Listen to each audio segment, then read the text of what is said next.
Thank you for joining us once more, my children, in the Citadel. Tonight, I, the unholy corpse child, have a very special treat for you. Tonight's story is one of a man who consistently hears the voices, the screams of agony of the dearly departed. Tonight, I give you, from the author of the Gothic horror romance novella Carmilla, The Spirit's Whisper, by Joseph Sheridan LeFanu. Yes, I have been haunted. Haunted so fearfully that for some little time I thought myself insane. I was no raving maniac. I mixed in society as heretofore, although perhaps a trifle more grave and taciturn than usual. I pursued my daily avocations. I employed myself even on literary work. To all appearance, I was one of the most sanest of the sane, and yet, all the while, I considered myself the victim of such strange delusions that, in my own mind, I fancied myself, my senses, and one sense in particular, so far erratic and beyond my own control that I was, in real truth, a madman. How far I was then insane it must be for others who now hear my story to decide. My hallucinations have long since left me, and at all events, I am now as sane as I suppose most men are.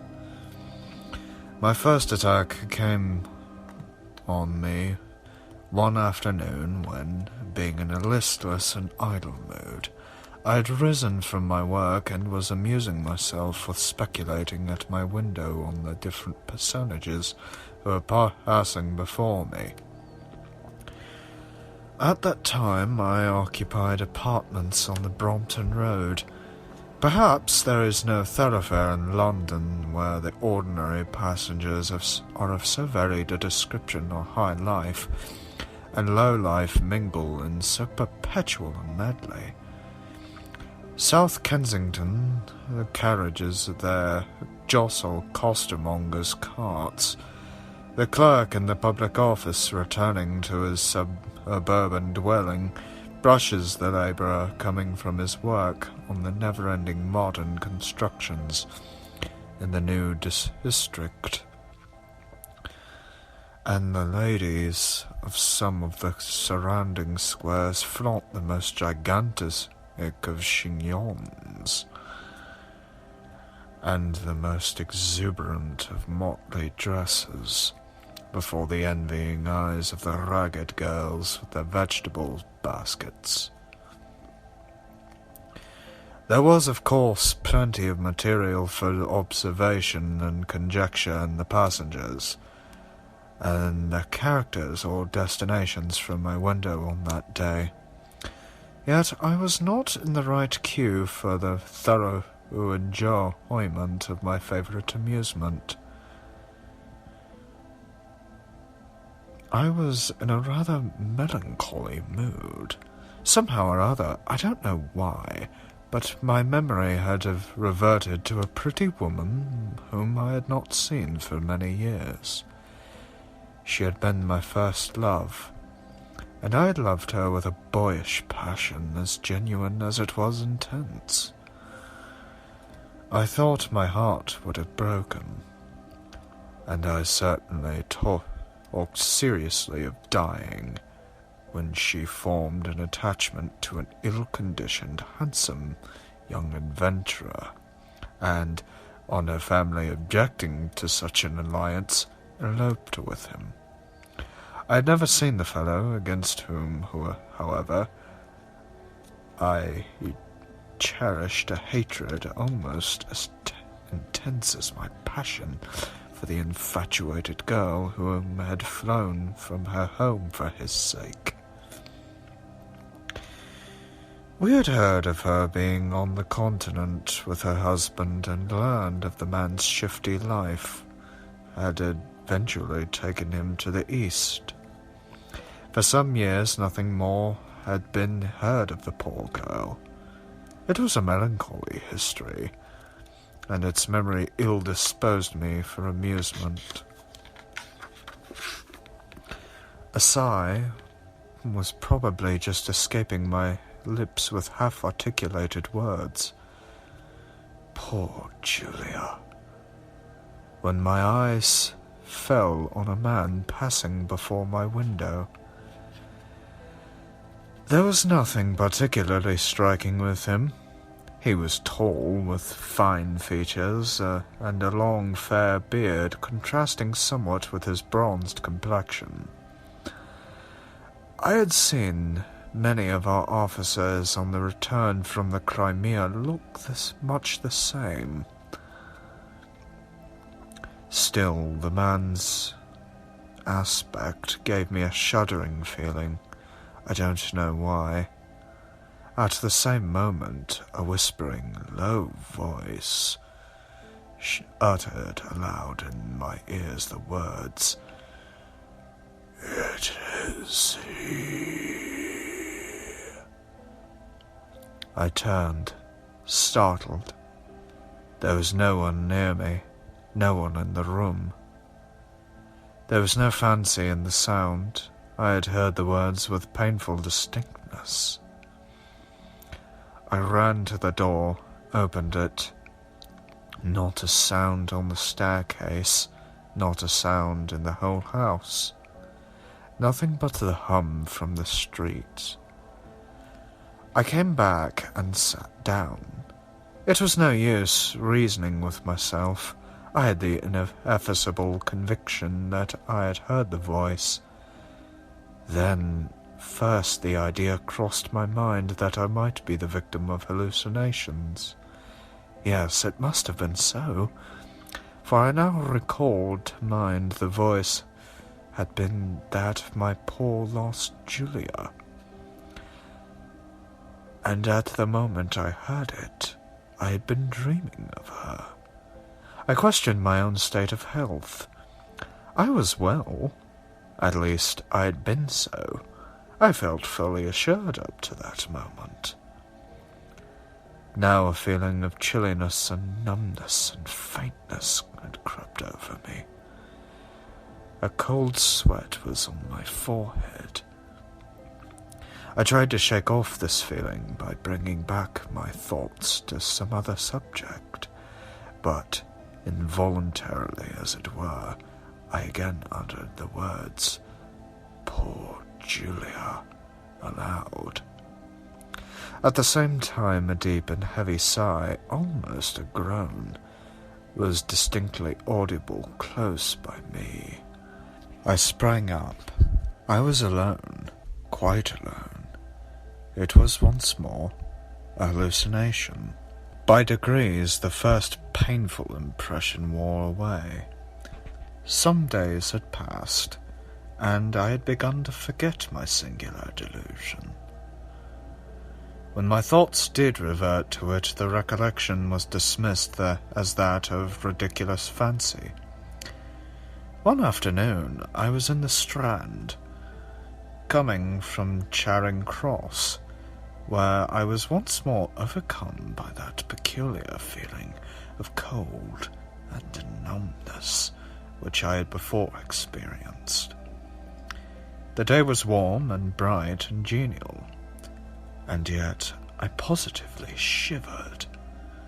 I had scarce time to interrogate my own strange sensations when a man went by me rapidly. How was it that I recognized him at once as the individual who had only passed by my window so casually on that morning of the hallucination? I don't know. And yet I was aware that this man was the tall, fair passer-by of the Brompton Road. At the same moment, the voice I had previously heard whispered distinctly in my ears the words, "Follow him." I stood stupefied. The usual throngs of indifferent persons were hurrying past me in that crowded thoroughfare, but I felt convinced that not one of these had spoken to me. I remained transfixed for a moment. I was bent on a matter of business in the contrary direction to the individual I had remarked, and so, although with unsteady step, I endeavoured to proceed on my way.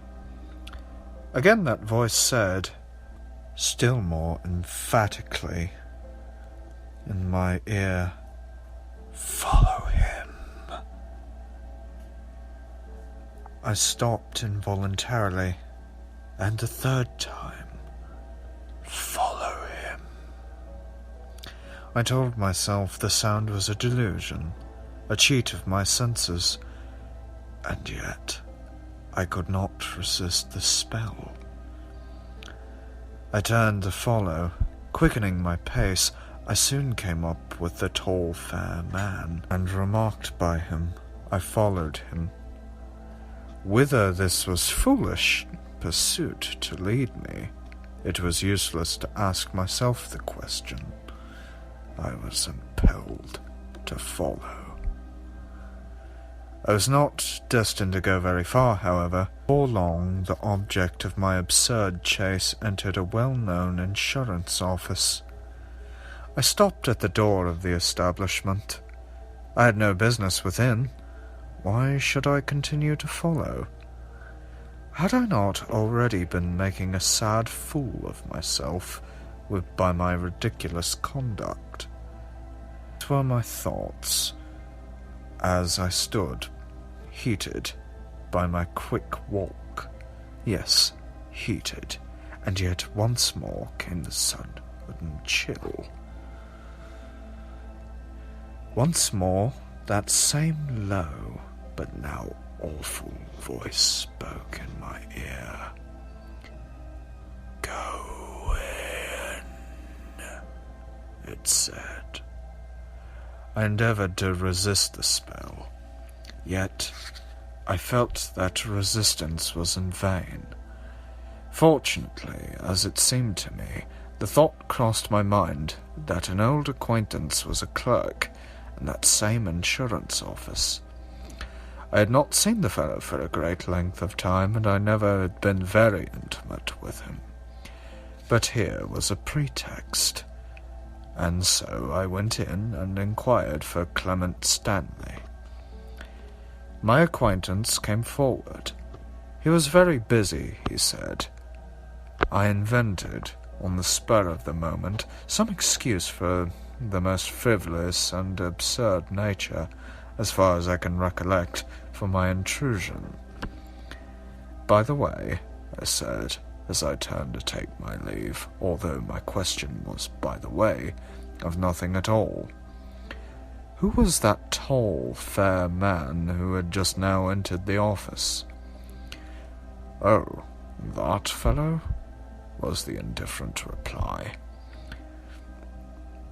"A Captain Campbell, or Canton, or some such name. I forget that. He is gone, and in before the board. Insured his wife's life, and she is dead. Comes for a settlement, I suppose." There was nothing more to be gained, and so I left the office. As soon as I came without into the scorching sunlight, again the same feeling of cold, again the same voice. "Wait." Was I going mad? More and more the conviction forced itself upon me that I was determined not to give way to this absurd hallucination, and yet so far I was out of my senses, that my will was no longer my own. Resolved as I was to go, I listened to the dictates of that voice and waited. What was it to me that this Campbell accountant had insured his wife's life, that she was dead, and that he wanted a settlement of his claim? Obviously nothing. And yet I waited. So strong was the spell on me that I no longer had any count of time. I had no consciousness whether the period was long or short that I stood near the door, heedless of the throng that passed, gazing on in vacancy. Fiercest of policemen might have told me to move on, and that I should not have stirred, spite all of the terrors of the station. The individual came forth. He paid no heed to me. Why should he? What was I to him? This time I needed no warning voice to bid me to follow. I was a madman, and I could not resist the impulses of my madness. It was thus, at least I reasoned with myself. I followed into Regent Street. The object of my insensate observation lingered, and looked around as if in expectation.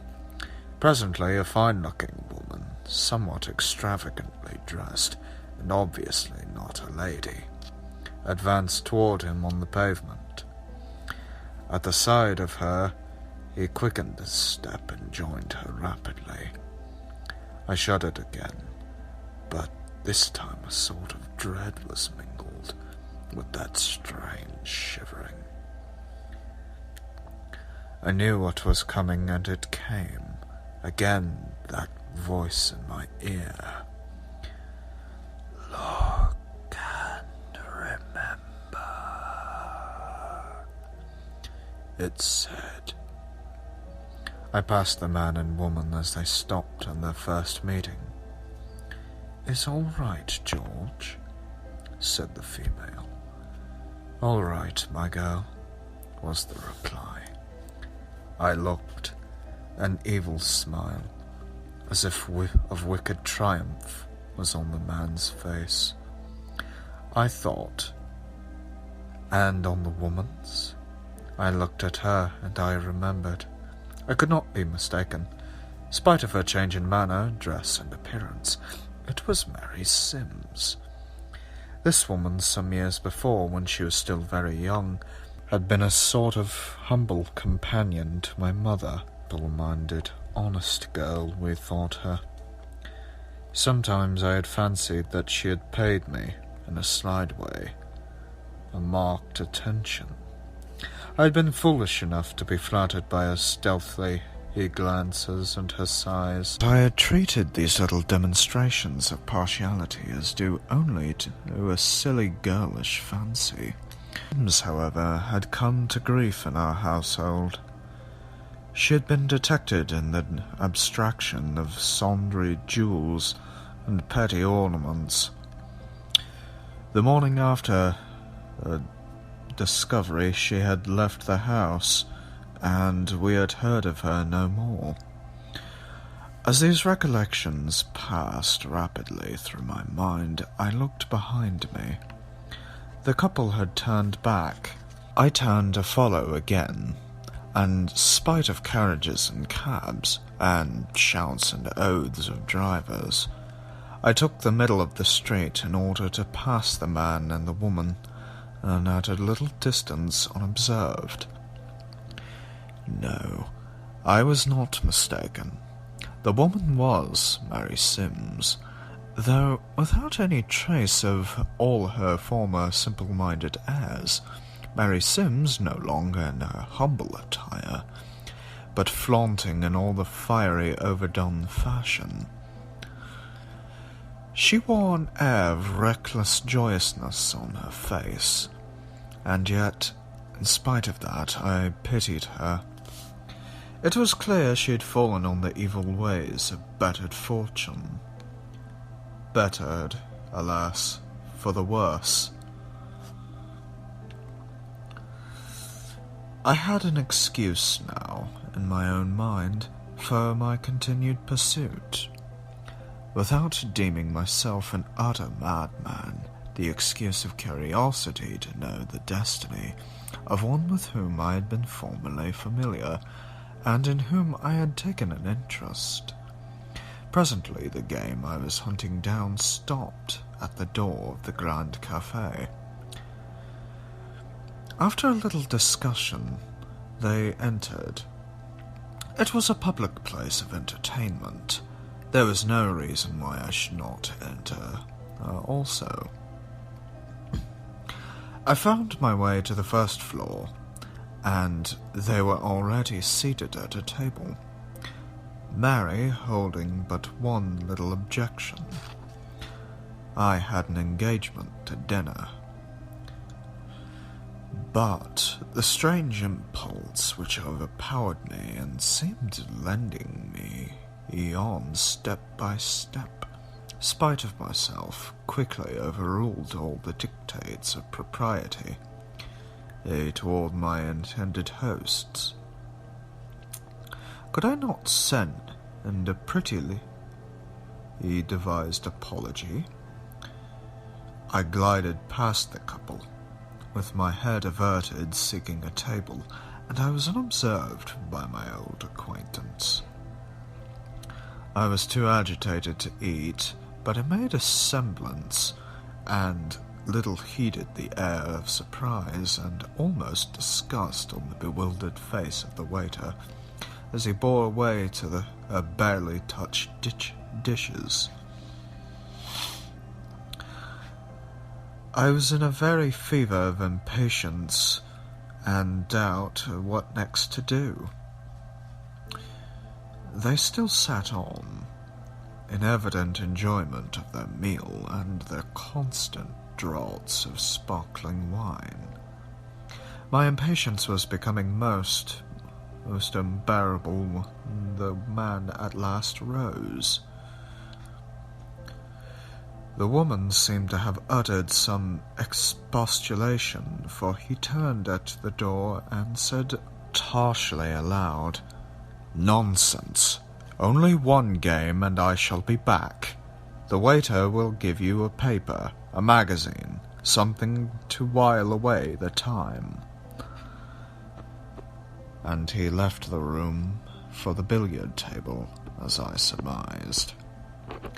Now was my opportunity. After a little hesitation I rose and planted myself abruptly on the vacant seat before the woman. "Mary?" I said. She started, with a little exclamation of alarm, and dropped the paper she had held. She knew me at once. "Master John!" she exclaimed, using the familiar term she had given me when I was long past boyhood, and then, after a lengthened gaze, she turned away her head. I was embarrassed at first at how to address her. "Mary," I said at last, "I am grieved to see you thus." "Why should you be grieved for me?" she retorted, looking at me sharply, and speaking in a tone of impatient anger. "I am as happy as I am." "I don't believe you," I replied. She again turned away her head. "Mary," I pursued, "can you doubt that, in spite of all, I still have a strong interest in the companion of my youth?" She looked at me almost mournfully, but did not speak.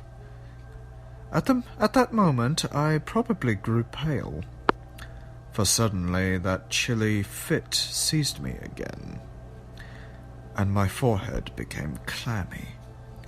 That voice sounded again in my ear. "Speak of him," were the words it uttered. Mary gazed on with me with surprise. and yet I was assured that she had not heard the voice, so plain to me. She evidently mistook the nature of my visible emotion. "Oh, Master John," she stammered, with tears gathering in her eyes, reverting again to that name of bygone times. "If you had loved me then, if you can hold my true affection with one word of hope, one look of loving kindness, if you had not spurned and crushed me, I should not have been what I am now." I was about to make some answer to this burst of unforgotten passion, when the voice came again.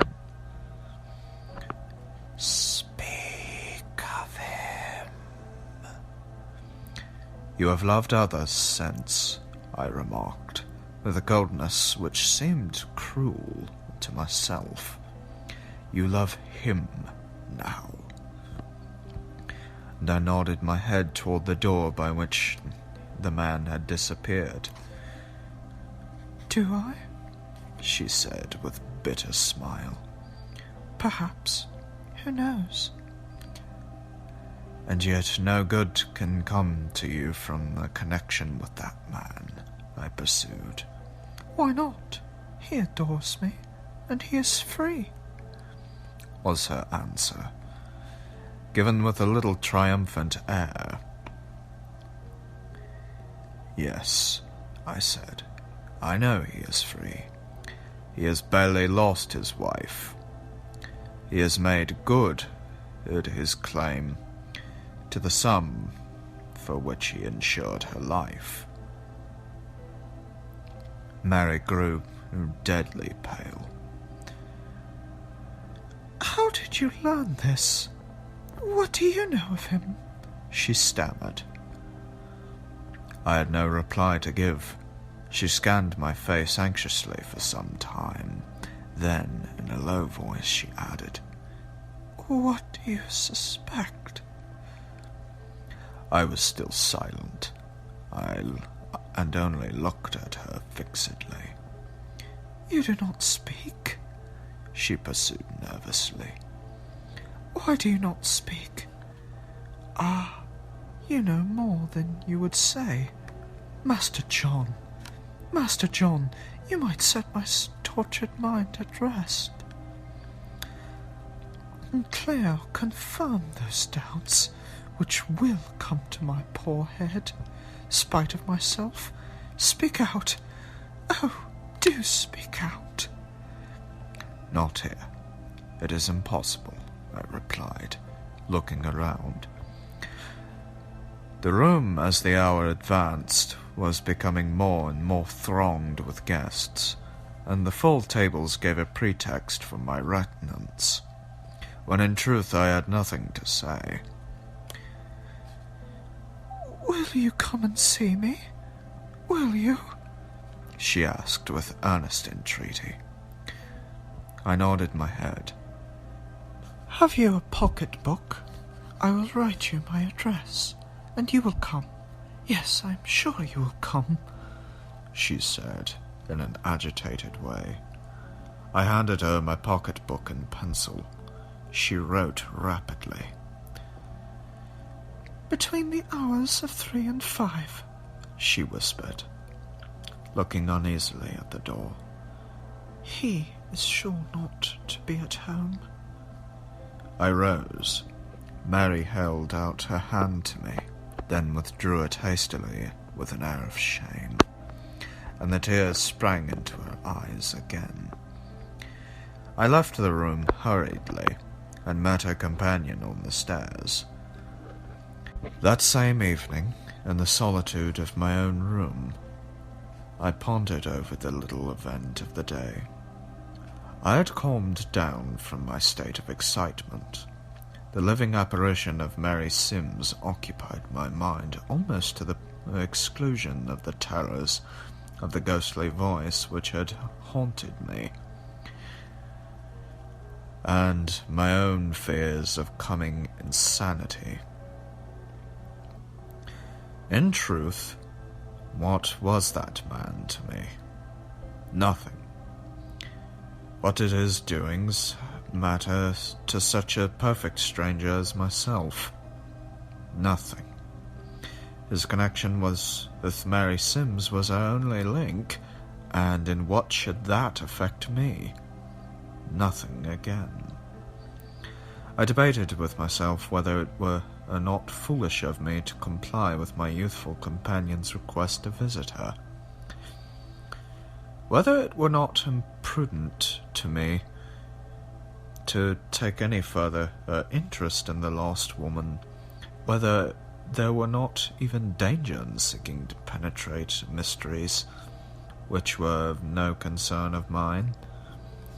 The resolution to which I came pleased me, and I said aloud, "No, I will not go." At the same moment came again the voice, like an awful echo to my words. "Go." It came so suddenly and so imperatively, almost without any previous warning of the usual shudder, that the shock was more than I can bear. I believe I fainted. I know I found myself, when I came to consciousness, in my armchair, cold and numb, and my candles had almost burned down to the sockets. The next morning I was really ill. A sort of low fever seemed to have prostrated me, and I would have willingly seized so valid a reason for disobeying, at least for the day, for some days perhaps, the injunction of that ghostly voice. But that morning it never left me.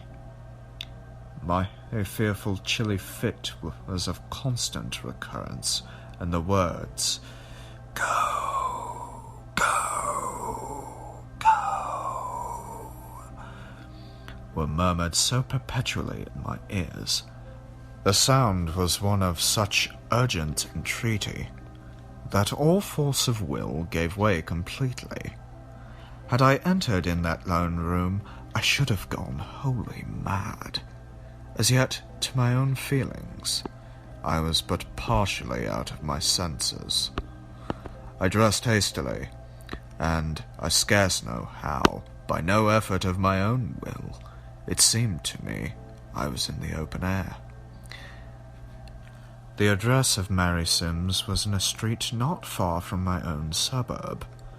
Without any power of reasoning, I found myself before the door of the house.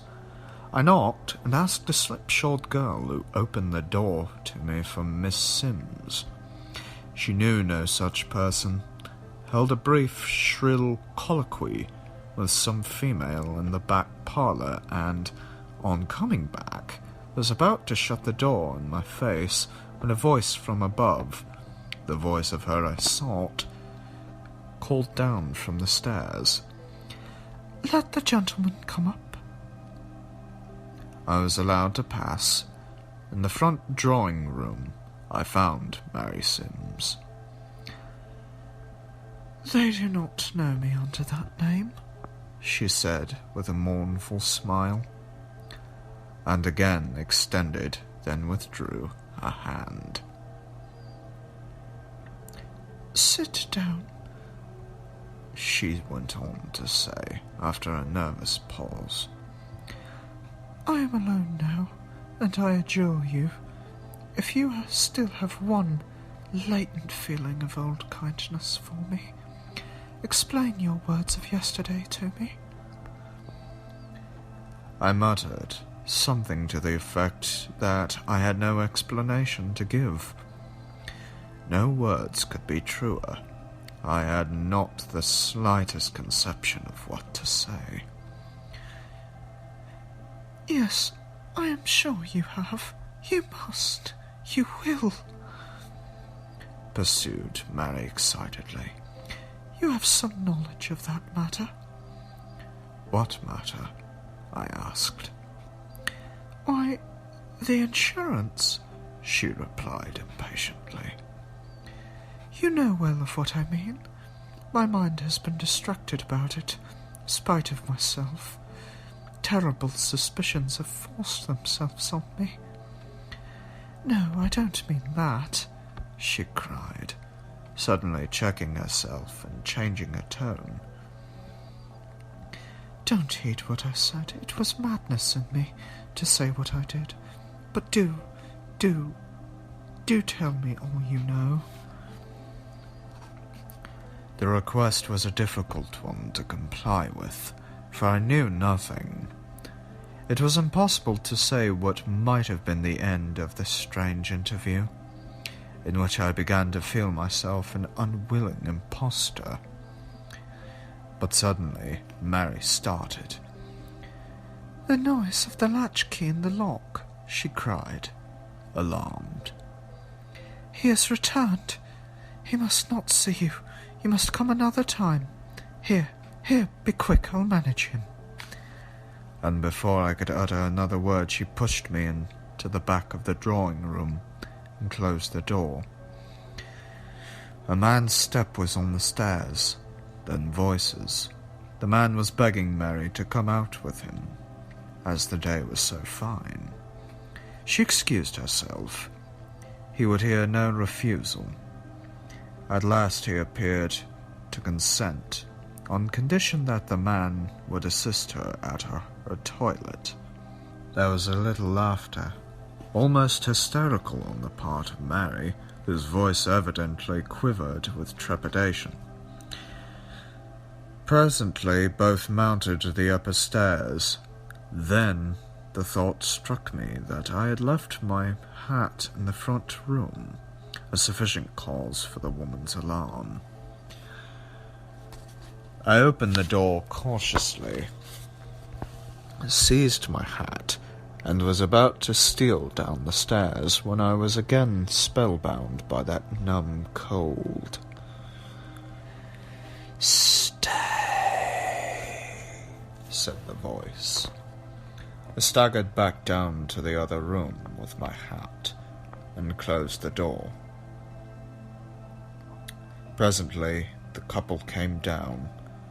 Mary was probably relieved by discovering that my hat was no longer there, and surmised that I had departed, for I heard her laughing as they went down the lower flight. Then I heard them leave the house.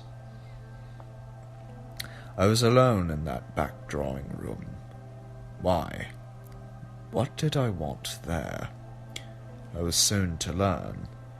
I felt the chill and invisible presence near me, and the voice said, "Search."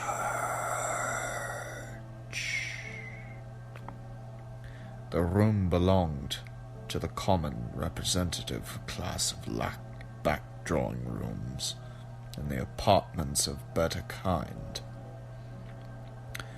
The only one unfamiliar piece of furniture was an Indian cabinet, and my eye naturally fell on that. As I stood and looked at it with a strange, unaccountable feeling of fascination, again came the voice. "Search." I shuddered and obeyed. The cabinet was firmly locked. There was no power of opening it except by burglarious infraction, but still the voice said, "Search."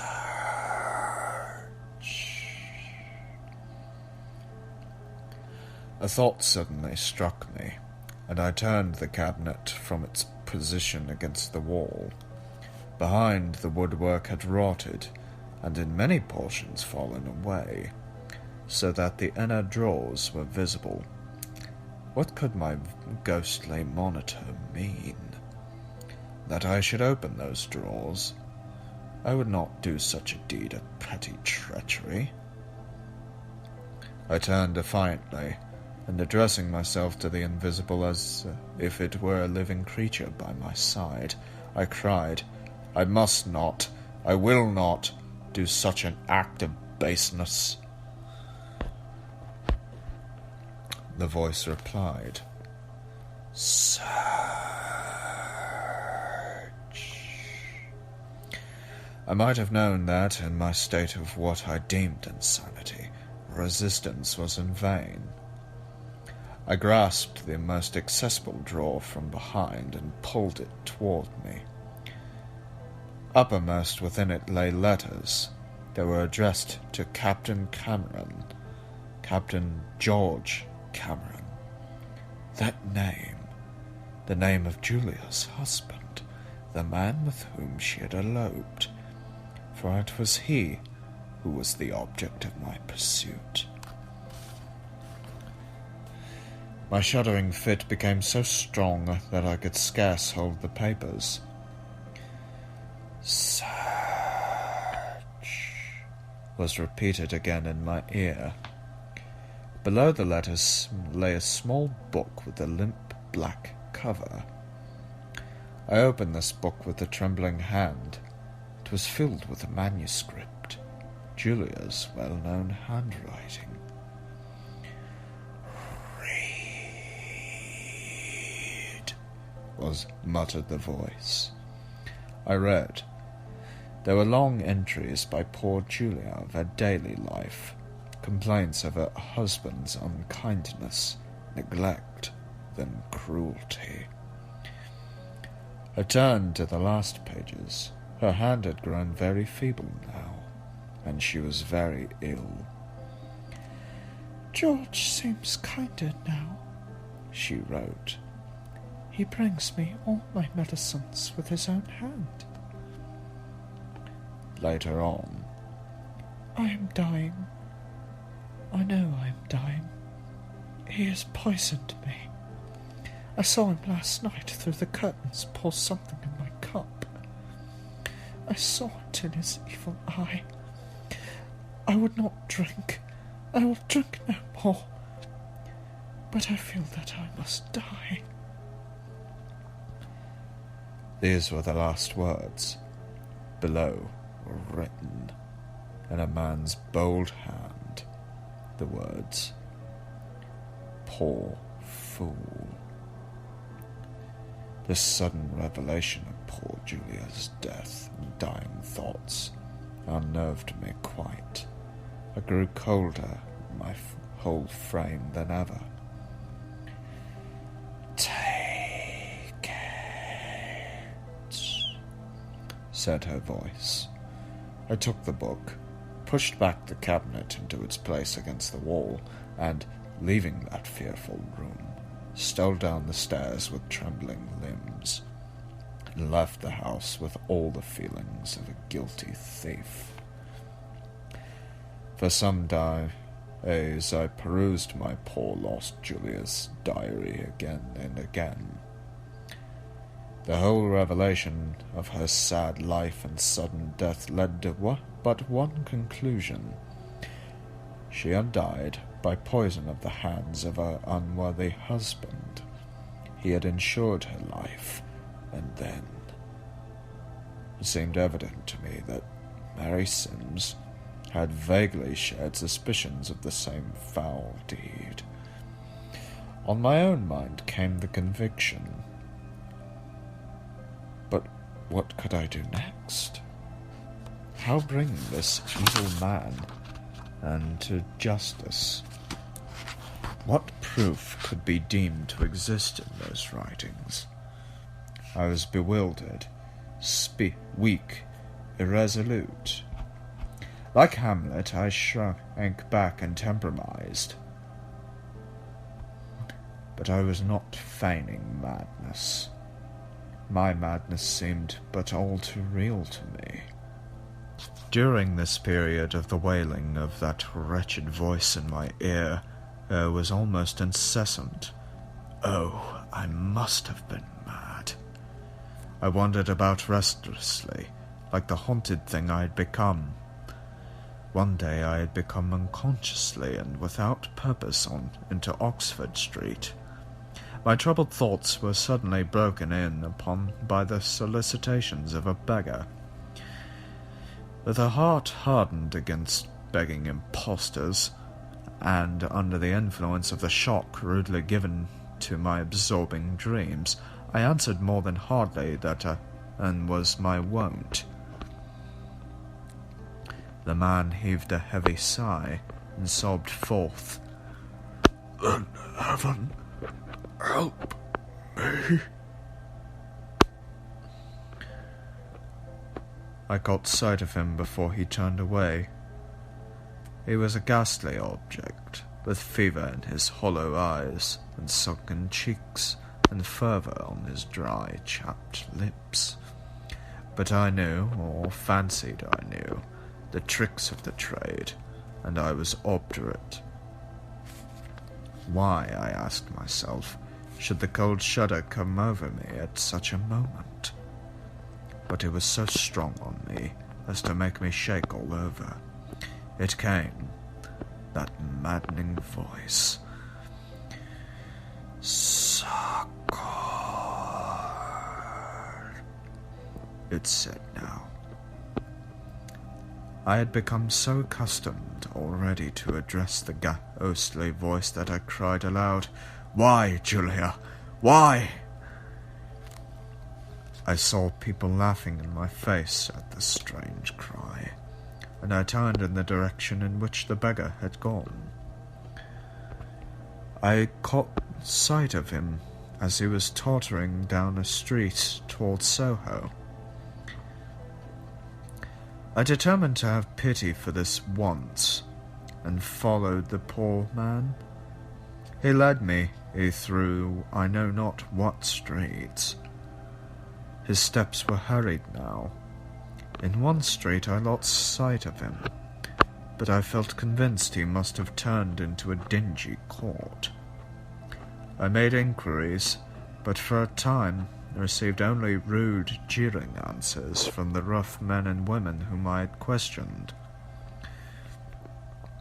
At last a little girl informed me that I must mean the strange man who lodged in the garret of a house she pointed out to me. It was an old dilapidated building, and I had repugnance upon entering it. But again, I was no master of my will. I mounted some creaking stairs to the top of the house, until I could go no further. A shuttered door was opened. I entered a wretched garret. The object of my search lay now on a bundle of rags on the bare floor. He opened his wild eyes as I approached. "I have come to succour," I said, using unconsciously the word of the voice. "What ails you?" "Ails me?" gasped the man. "Hunger, starvation, fever." I was horrified. Hurrying to the top of the stairs, I shouted till I roused the attention of an old woman. I gave her money to bring me food and brandy, promising her a recompense for her trouble. "Have you no friends?" I asked the wretched man as I returned. "None," he said feebly.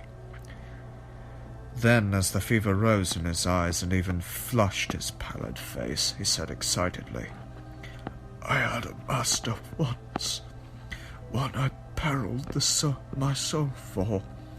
He knows I am dying, but spite of all my letters, he will not come. He wants me dead. He wants me dead, and his wish is coming to pass now." "Cannot I find him? Bring him here?" The man stared at me, shook his head, and at last, as if collecting his faculties with much exertion, muttered, "Yes, it is a last hope. Perhaps you may. And I can be revenged on him, at least. Yes, revenged. I have threatened him already." And the fellow laughed a wild laugh. "Control yourself," I urged, kneeling by his side. "Give me his name, his address." "Captain George Cameron," he gasped, and then fell back. Captain George Cameron?" I cried. "Speak, what of him?" But the man's senses seemed gone. He only muttered incoherently. The old woman returned with the food and spirits. I had found one honest creature in that foul region. I gave her money, provided her more if she would bring a doctor. She departed on her new errand. I raised the man's head, moistened his lips with the brandy, and poured some of the spirit down his throat. He gulped at it eagerly, and opened his eyes, but still he raved incoherently. "I did not do it. It was he who made me buy the poison. He dared not risk the danger himself, the coward. I knew what he meant to do with it, and yet I did not speak. I was a murderer too. Poor Mrs. Cameron. Poor Mrs. Cameron. Do you forgive? Can you forgive?" And the man screamed aloud and stretched out his arms as if to fright away a phantom. I had drunk in every word and knew the meaning of those broken accents as well. Could I have found at last the means of bringing justice on the murderer's head? But the man I have found was raving in a delirium, and I was obliged to hold him with all my strength. A step on the stairs. Could it be the medical man I had sent for? That would indeed be a blessing. A man entered. It was Cameron. He came in jauntily with the words, "How now, Saunders, you rascal. What more do you want to get out of me?" He started at the sight of a stranger. I rose from my kneeling posture like an accusing spirit. I struggled for the calm, but passion beyond control mastered me, and I was not a madman. I seized him by the throat with the words, "Murderer! Poisoner! Where is Julia?" He shook me off violently. "And who the devil are you, sir?" "That murdered woman's cousin." I rushed at him again. "Lying hound!" he shouted, and grappled me. Her strength was far beyond mine. He had his hand on my throat. A crimson darkness was in my eyes. I could not see, I could not hear. There was a torrent of sound pouring in my ears. Suddenly his grasp relaxed. When I recovered my sight, I saw the murderer struggling with a fever-stricken man, who had risen from the floor and seized him from behind. This unexpected diversion saved my life, but the ex-groom was soon thrown back on the ground. "Captain George Cameron," I cried, "kill me, but you will only heap another murderer on your head." He advanced upon me, with something glittering in his hand. Without a word he came and stabbed at me, but at the same moment I darted at him with a heavy blow. What followed was too confused or clear for remembrance. I saw, no, I will say I fancied I saw the dim form of Julia Staunton standing between me and her vile husband. Did he see the vision too? I cannot say. He reeled back and fell heavily to the floor. Maybe it was only my blow that felled him. Then came confusion, a dream of a crowd of people, policemen, muttered accusations. I had fainted from the wound in my arm. Captain George Cameron was arrested, Saunders recovered, and lived long enough to be the principal witness on his trial. The murderer was found guilty. Poor Julia's diary, too, was which I abstracted, told fearfully against him. But he contrived to escape the gallows. He had managed to conceal poison on his person, and he was found dead in his cell. Mary Sims I never saw again. I once received a little scroll. "I am at peace now, Master John. God bless you." I have no more hallucinations since that time. The voice never come again.